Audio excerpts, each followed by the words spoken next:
How to edit Yelp review. Hello everybody, welcome to another tutorial. In this video you would learn how you can edit Yelp review. So if you've posted a review on Yelp that you would like to edit, here is how you can easily do so. The first step is to launch the Yelp app on your phone. After launching the app and you're brought to the home screen, at the lower part of the screen you'll see 5 icons, namely search, projects, me, collections, and then the more option.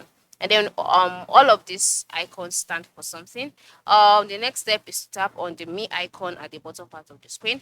After tapping on the me icon, you will be brought to the me page. On this page, scroll down to the review section to see all the reviews that you have published on Yelp. Here are the reviews. You can see reviews and then you can see photos.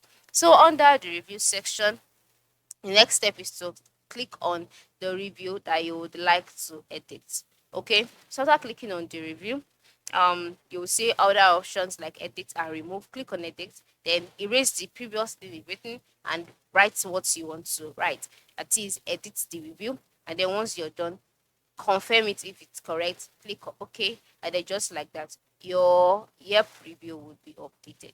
All right, so this is how you can do it. This is how you can edit or update a review on Yelp. Thanks for watching and have a good day.